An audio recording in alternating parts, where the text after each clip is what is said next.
Welcome to Zestful Aging, where I interview inspiring, fascinating women who are navigating aging with class and sass. I'm your host, Nicole Christina. Hey everyone, I am so grateful for all of the downloads, and I'd love a rating on iTunes and a comment. And please subscribe. It helps the show's rating so other people can find it and learn how to age well. And if you are loving the podcast, why not check out the companion online course, Zestful Aging, Simple and Sustainable Habits for Health and Longevity. You can access it through my website, NicoleChristina.com/Zestful Aging. It's based on the Harvard study of adult development, and I'm really proud of how it's turned out. Well, I've got my coffee in my hand and my trusty dog Sparky beside me, so let's begin. Dr. Ardra Cole is professor at Mount St. Vincent University in Halifax, Nova Scotia. In 2015, the Urban Animal Foundation awarded Ardra the Innovation Award for her work in creating Elder Dog Canada, a national charity dedicated to aging people and aging dogs. Elder care was inspired by Ardra's research in the area of caregiving and seniors, her experience with her late dog Tattoo in animal-assisted therapy with seniors in long-term care, and by an old and ill chocolate lab named Mr. Brown.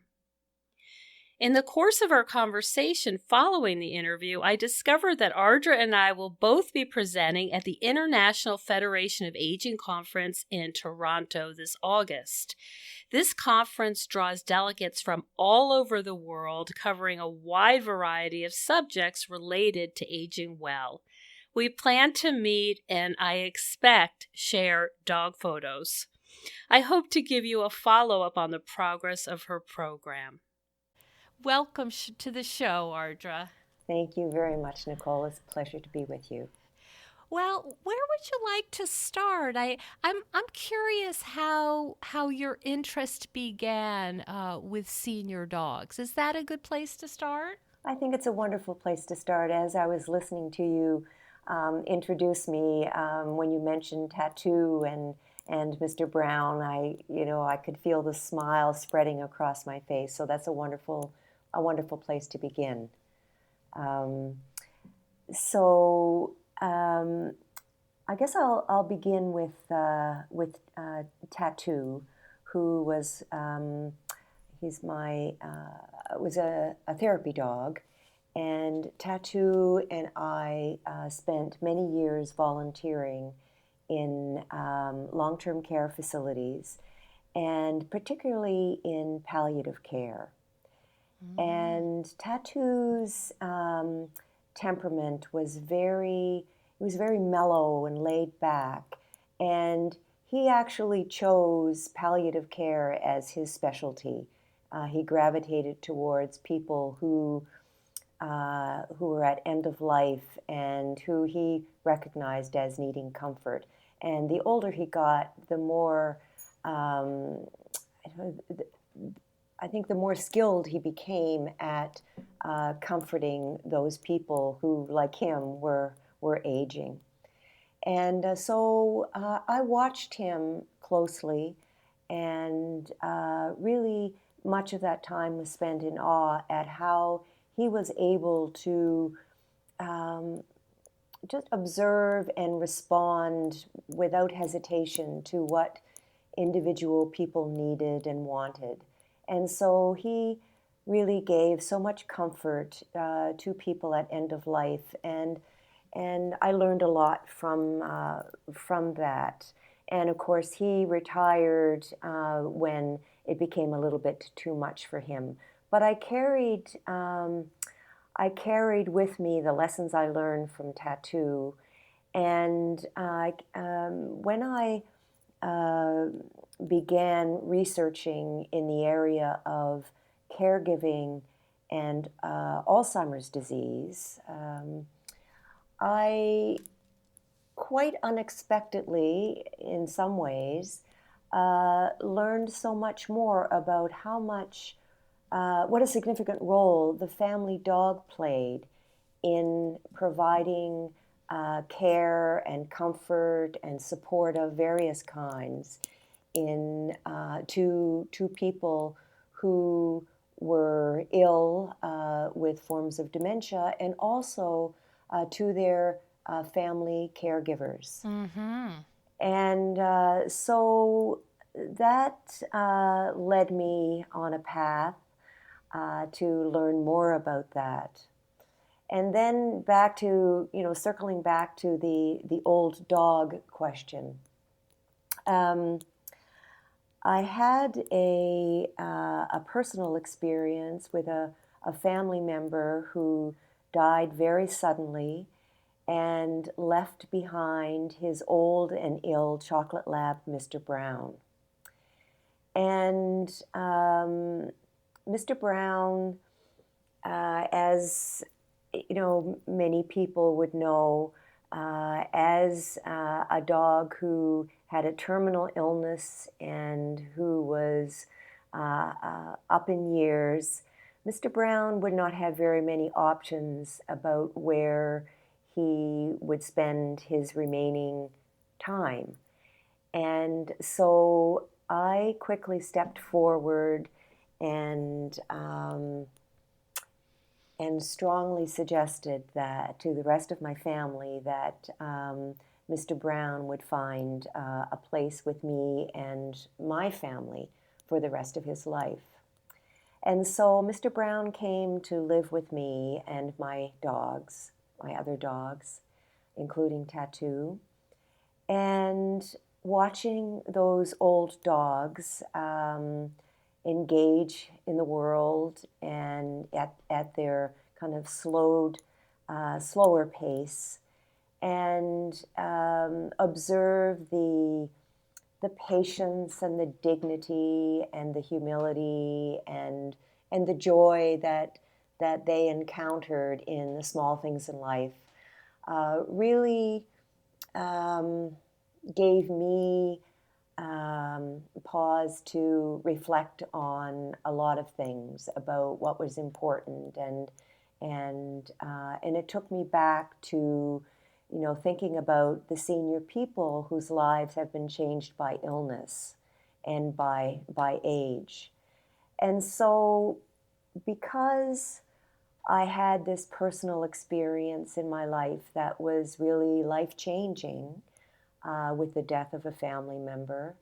And because I had this rich experience of spending time with Tattoo, volunteering in long term and palliative care, and also because as a university researcher, I was in a very privileged position to bring together my skills and opportunities to really make a difference. And so all of this kind of gave rise to the charity that I founded, called Elder Dog Canada.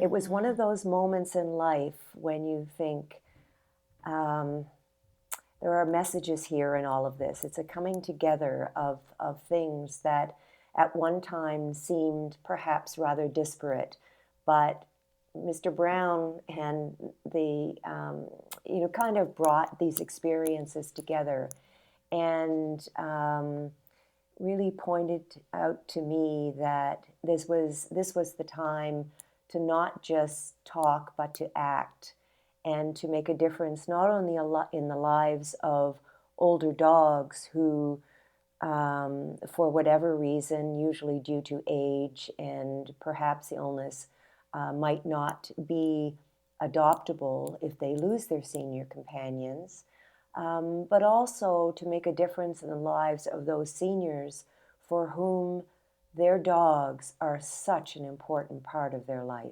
Mm-hmm. Yeah, I think about, in the clinical terminology, this parallel process, of aging along with your dog. Hmm.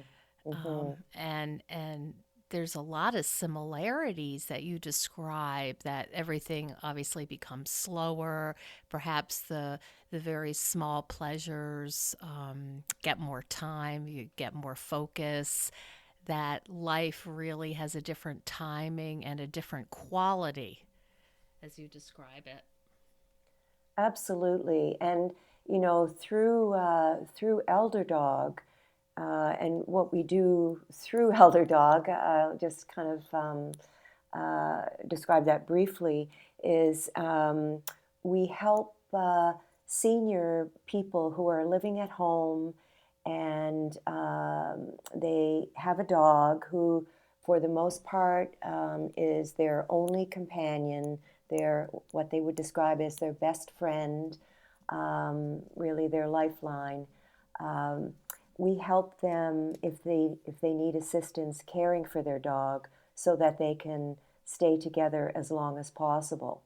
Mm-hmm. And and as is often the case, if a senior person has to move into a retirement facility or long-term care, or is unable due to illness or death, able to care for their dog, then we we find new loving home for that dog so that the dog can live out his or her life in, with dignity and respect, and with the kind of lifestyle that their senior companion would be pleased about. And so, through Elder Dog, on a daily basis, we encounter seniors. We listen to their stories about what their dog means to them, and about how important it is for them to grow old along with their dogs, and what that means. And it can mean, sitting at the end of the day and, watching TV together. It could mean reading a book and having a dog and having one hand on the dog beside you. It could mean getting out for a walk and having a little bit of exercise, fresh air, just for, as long as they're able. And many of the seniors we deal with um, are, their dogs really are their our only companions. And so we're dealing in our society um, with an extreme um, situation or phenomenon of loneliness and social isolation. And for many people, their companion animals are their only source of support. So, as you say, when, aging does bring with it many challenges, but also, many gifts of being able to appreciate the small things that in our busyness and hectic day to day lives, work lives, we sometimes, are only too often overlook. Mm-hmm. Do you, I can hear that you're obviously a dog lover and appreciate all things, dog related, as I am. Do you find it challenging to describe to people, let's say administrators, for example, or other entities in Canada where you're trying to develop this program? Do you find it challenging to describe to them the power of the human dog bond? That's a really good question. Of course, the people who um, become involved with Elder Dog, and they're the ones who get it, so to speak. Mm-hmm. But then there are those who understand to some extent that dogs do play a role, but they understand it in terms of benefits. So there is a rich literature on the many benefits of companion animals to senior people, of course, to all people, but to senior people in particular. So, um, when people who are not all that familiar with or don't really understand the significance of the relationship, when they hear about, um, you know, dogs and seniors and why that's important, they immediately think, oh, yes, I've heard that dogs help to lower blood pressure, Mm-hmm. or dogs provide opportunities for exercise, or, the having or touch plays an important role in, uh, in helping again working against heart disease, or oh yes, I've heard that when there's a dog around, people are more inclined to smile or speak to someone, and that's kind of the extent to which they understand the relationship. And in fact, um, that it's all very important. But I know from my own work, both through Elder Dog and through my research, that really senior people themselves don't think about their dogs as benefits Or tools. or tools. These dogs are vital parts of their lives. And they're as significant, and some would say even more significant, than some of their human relationships. And so trying to get that across is is my goal and the challenge. And so one of my recent research projects, in that project, I kind of took that on because, when we hear people say, or, seniors say, this dog is the most important thing in my life, or this dog is my best friend, or this dog, I won't know what I would ever do without her if, if something were to happen to this dog. And so when you hear people comment on that, you think, okay, what is it? This is not about benefit. This is about something much deeper that we need to understand and try to communicate. It's about love. And how do you describe love if you've never felt it? Absolutely. It is about love, and it's about deep attachment, and it's about, you know, I think love on many levels and in kind of many forms. Sometimes that's benevolent love. Sometimes that's, um, a love um, for a particular kind of companionship. Sometimes it's a love that, is as close to the love for, any other sentient being as one can get. And so, love is really at the heart of these relationships. And, trying to describe that, in to people who don't understand it, the best way I can think about trying to describe it is to use the words of the seniors themselves as they describe what this relationship means to them. And, because I think listening to those voices and those stories are so powerful, and seeing photographs of them in relationship, those pictures, they do say 1,000 words. And so, it's kind of my goal really to try to get at that richness of relationship and communicate it in ways that people will see it and get it in ways that move well beyond benefit. That's beautiful. And is that part of the Grow Old Along with Me? Is that the project you're describing now? Yes, it is. Uh-huh. Yes. So Yeah. that's a book with photographs? Well, it's not a book yet. It will be a book.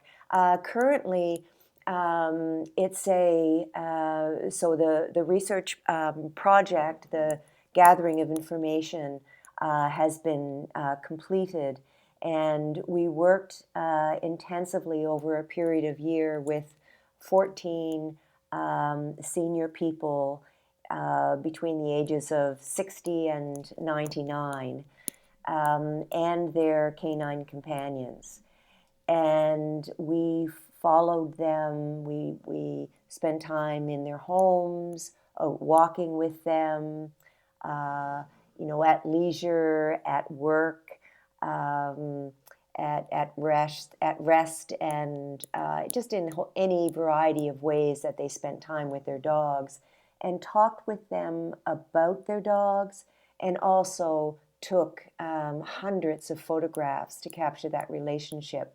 And so the project, the stage of the project right now, we've created a public exhibit of those photographs and stories that has gone on a tour locally to the communities within which the seniors live, to try to get the message out to people in the communities about how important this relationship is.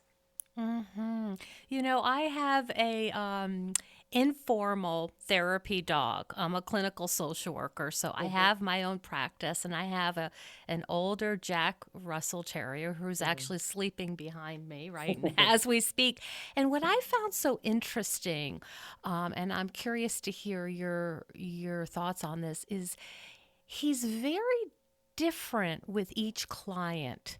And it's not that some he approaches and some he doesn't, but he approaches them in different ways. I would even say in different styles. Some he's a little pushier with, like, pet me, kind of pushing right up against them. Some he's more just not quite as direct.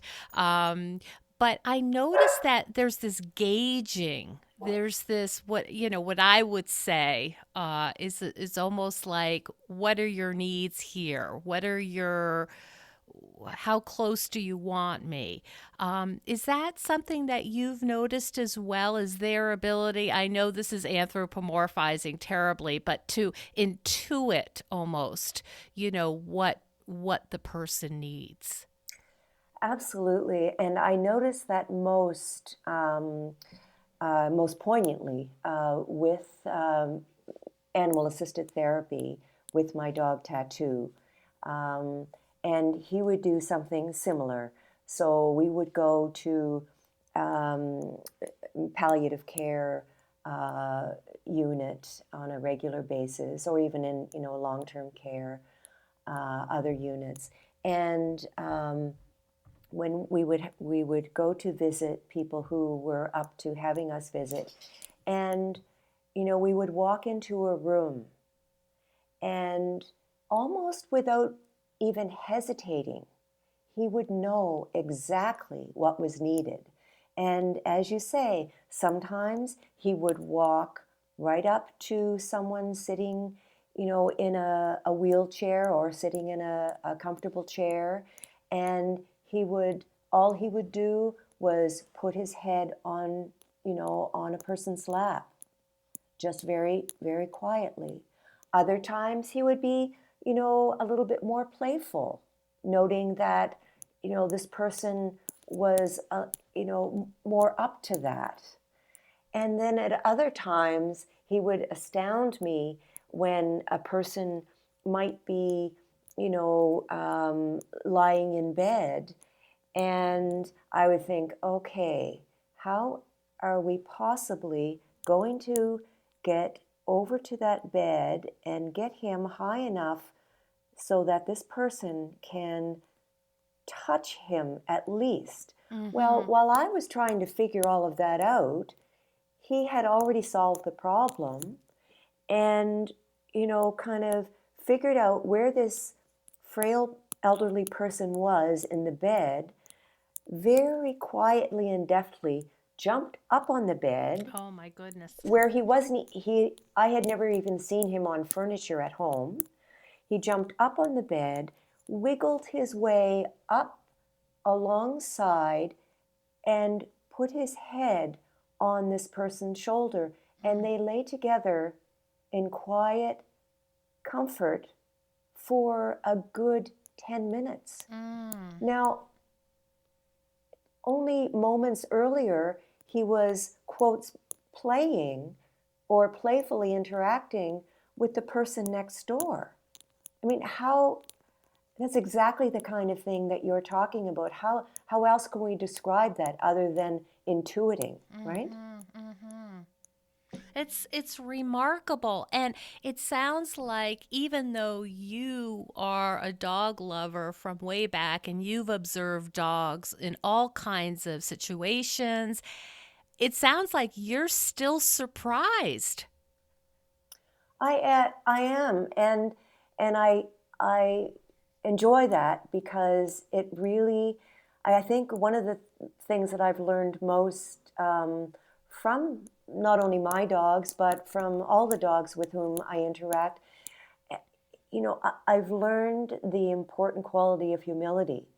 That we as humans do know a lot, but you know if we just kind of stand back and observe and give credence to what our dogs know and can tell us, we really do become quite humbled by what we can learn from those observations. So I think that surprise is really something that I welcome because it just reminds me that there is so much that we can't know.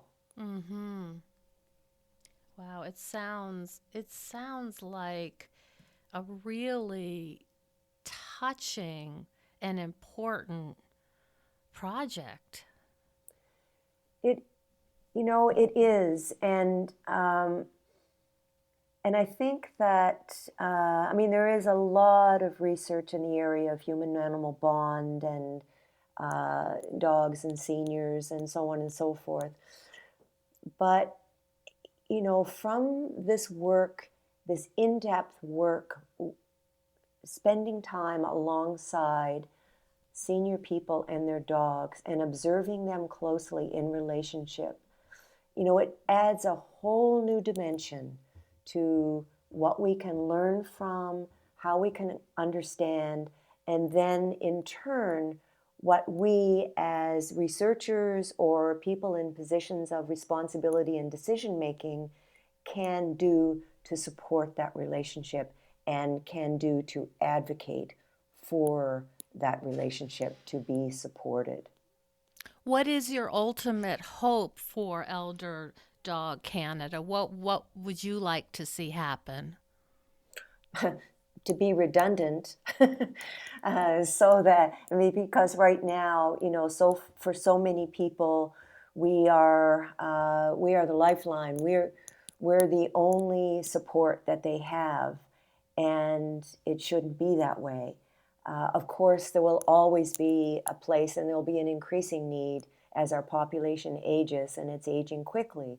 There'll always be a need for support for seniors with their companion animals and for when they can no longer care for their dogs. But my goal really is to advocate for uh, for our communities to understand the important role that dogs play in seniors' lives and to think carefully about how we as communities and a society, can and need to th- uh, think about how we can put supports in place to foster this important relationship because it's an, a vital part of senior health and well-being. And so there are lots of conversations about, positive aging and supporting seniors, in their as they age.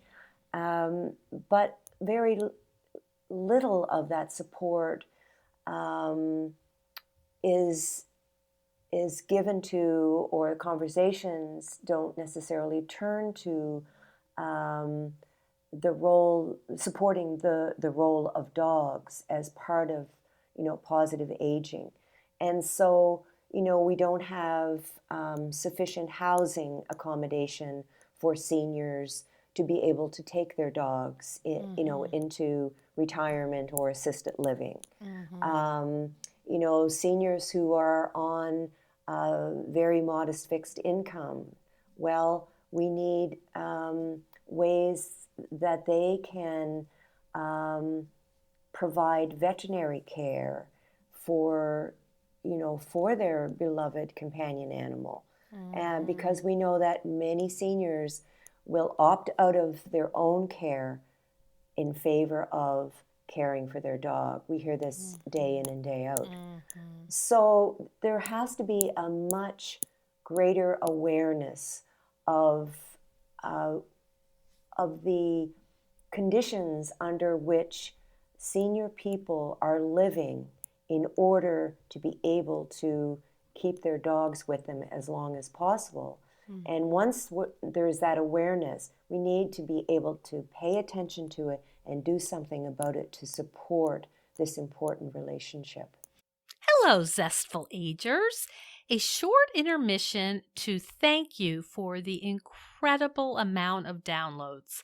I love creating this podcast, and it's so satisfying to know that you are enjoying it too.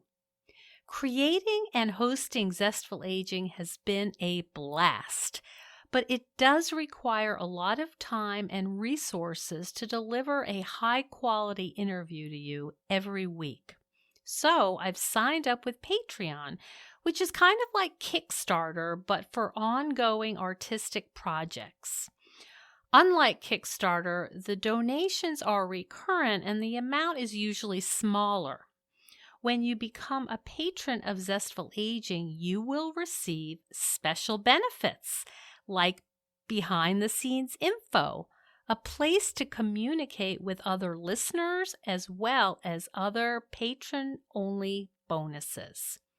These funds will be used to make equipment upgrades, particularly for mobile interviewing, and to travel to interview guests, like to New York City to interview participants in the Diversity Fashion Show. I also need to hire a professional editor. So please go to patreon.com/Zestful Aging and make a small but vital donation. Thank you for contributing to the ongoing success of Zestful Aging, and I can't wait to bring you more juicy, inspiring interviews. Now back to the show. So it's like this two-pronged approach where you want to look at policy changes that support this profoundly important part of seniors' life in terms of their quality of life, but you are also documenting this loving relationship that almost has no words, right? I mean, I hear like two parts of this that you really want to make this. There's logistics. There's the logistics part, and then there's just look at this beauty. That's absolutely right, and it's interesting too, because we know that to inform and influence policy, mostly we need to rely on kind of the cost benefits analysis, right? Right. So what return do I get for investing in dog care support for seniors, for example? Well, we do know of the benefits, and we do know that when dogs are part of seniors' lives, the use of prescription drugs goes down, the access to, or not access, but the frequency of visits to family physicians and hospitals decreases. And so those are the kinds of figures and data that policymakers and decision makers really need to hear. So that's all important. But there's also at the emotional level, um, the beauty and the love and the qualitative difference that this shift in policy will make. That's what we need to capture and communicate as well. So it's So, not really an either or. It's a both and.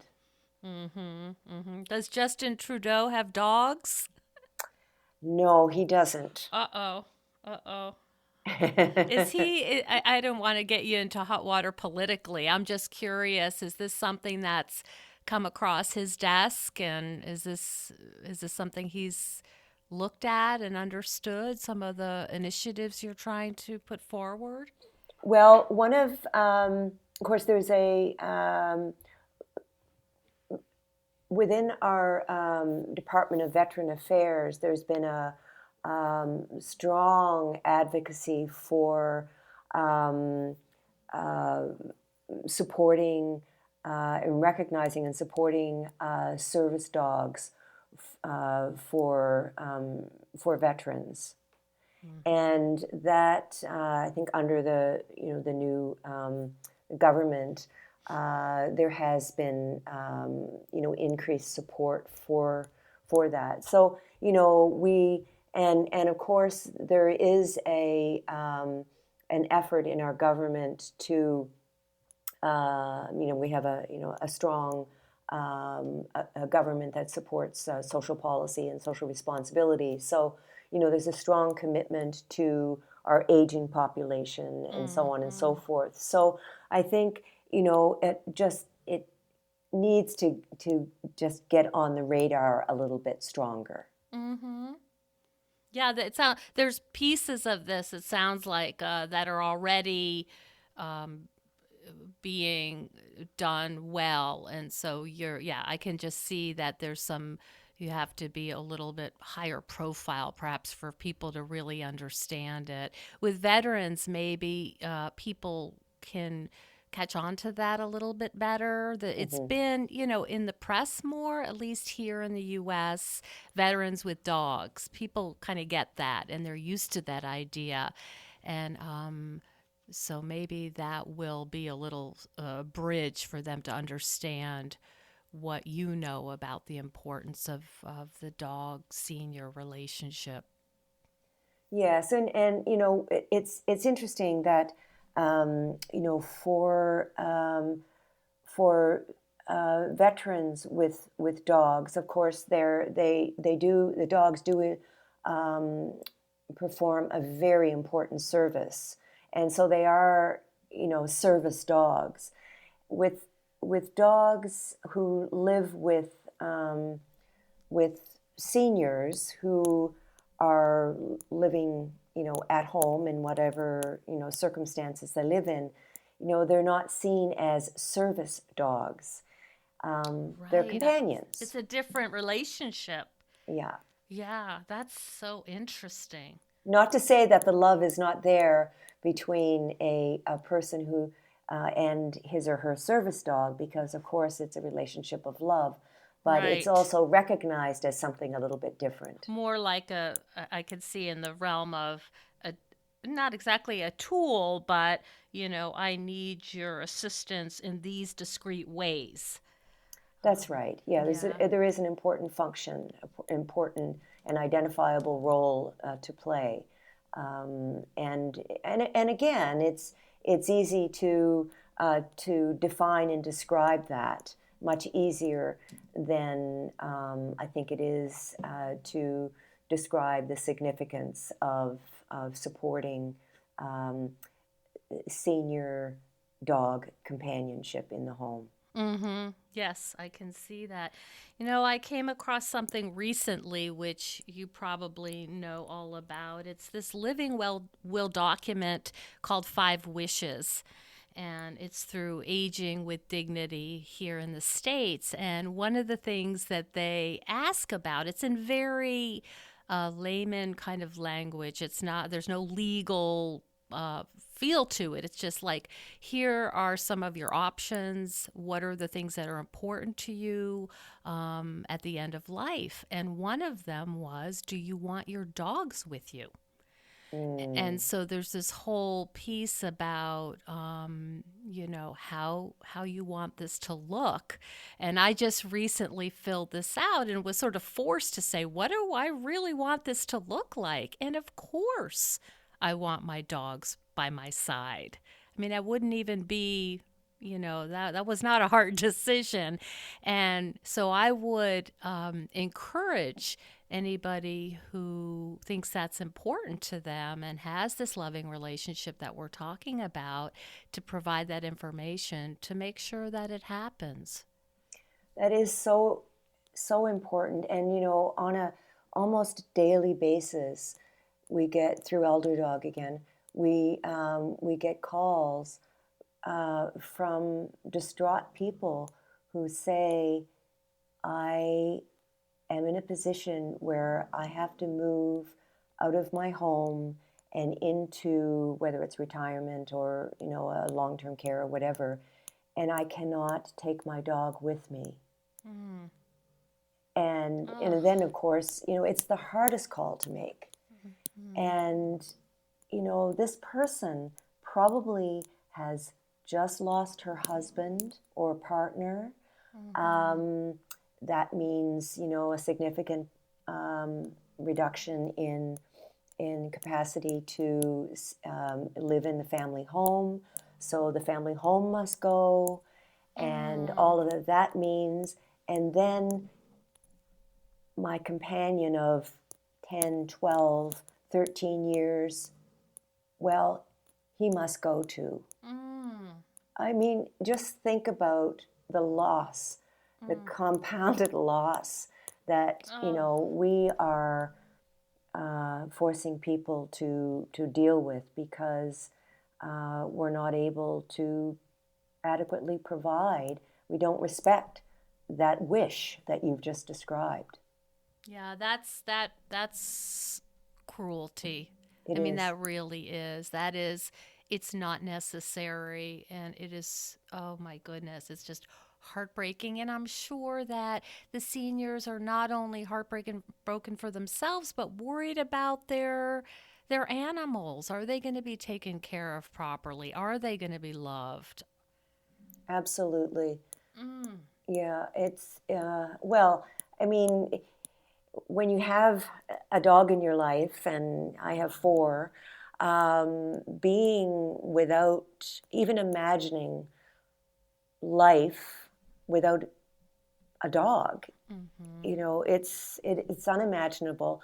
And Mm-hmm. especially when um, as we age, some of us slow down, and then if you're choosing, or for whatever reason, you're not as active as you once were, and you have more time on your hands or more time to just be at home.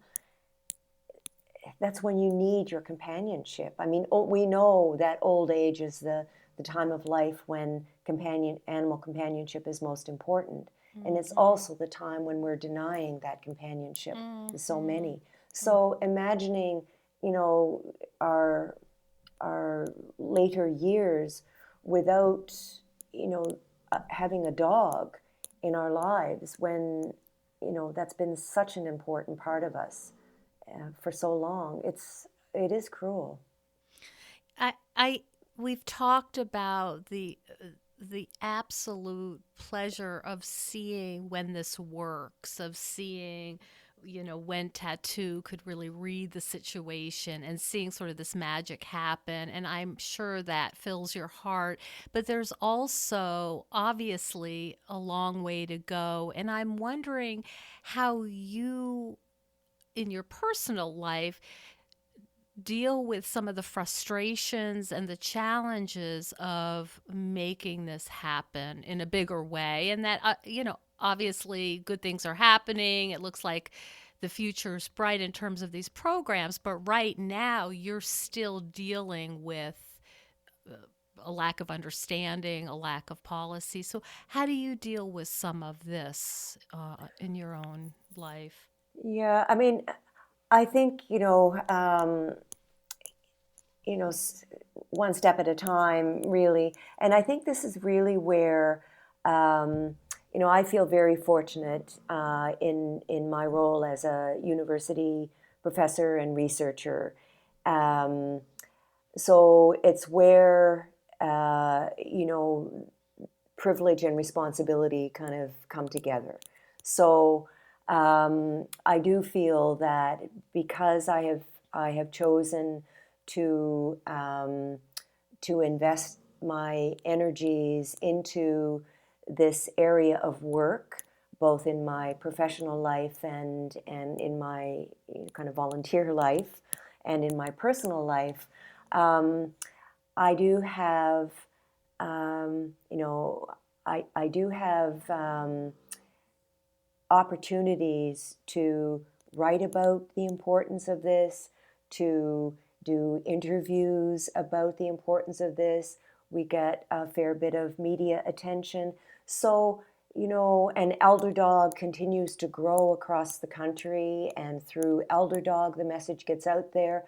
So, coming at it in from so many different directions, really, and you're not going to change the world overnight, but you're not going to stand still either. And so, it's to me, we do have a responsibility as university researchers to make a difference where we can, and so this is what I've chosen to do, and I'm just hoping that the efforts, well, I know that they're are paying off in small ways, and those small ways will continue to grow, and who knows what can happen. Mm-hmm. Where can people find out more about your projects? I'm really curious about Grow Old Along with Me, and of course Elder Dog. Are there particular websites that you can talk about so our listeners can learn more about your initiatives? Well, Elder Dog Canada has a website, and it's very simple. It's um, elderdog.ca. Okay. And so there's a lot of information there about Elder Dog, and of course, I have a Facebook page and so on. That's linked to the website. And, um, and the Grow Old Along with Me project, um, uh, any information that people are interested in, they could contact me personally through ardra.cole@msvu.ca. Mm-hmm. Okay, that sounds wonderful. Any last words that you want to share with our listeners? Any last impressions or anything you'd like to say in closing about your work and your passions? Well, I mean, first, thank you for the opportunity. I guess, one thing I would like to say is, if as a result of listening to our conversation, um, you know, you might see a friend, a family member, a neighbor, or someone in passing, with a dog. You might see that relationship just a little bit differently, and think about from your position, what you might be able to do to support that relationship, because I think we all have an important role to play, whether you're a neighbor, or maybe you're a politician, or you have a business. There are things that we all can do to advocate for and support the relationship between senior people and their dogs. And so I would just encourage people to look and then look again when you see that relationship in action. What a great piece of advice. So pay a little bit more attention. Yeah. That's great advice, I think, in general. Thank you so much, Ardra, for sharing your passion and your vision and all the good work you're doing. I can't wait to publish this. I think our listeners are going to really appreciate what you're doing. Thank you for the opportunity, Nicole. I'm very appreciative, and give that little Jack Russell a little belly rub. Thank you. Okay, thanks again. Thank you so much for joining us on Zestful Aging.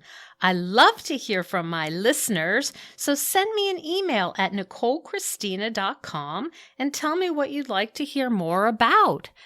I would also greatly appreciate if you could hop on iTunes and rate the show.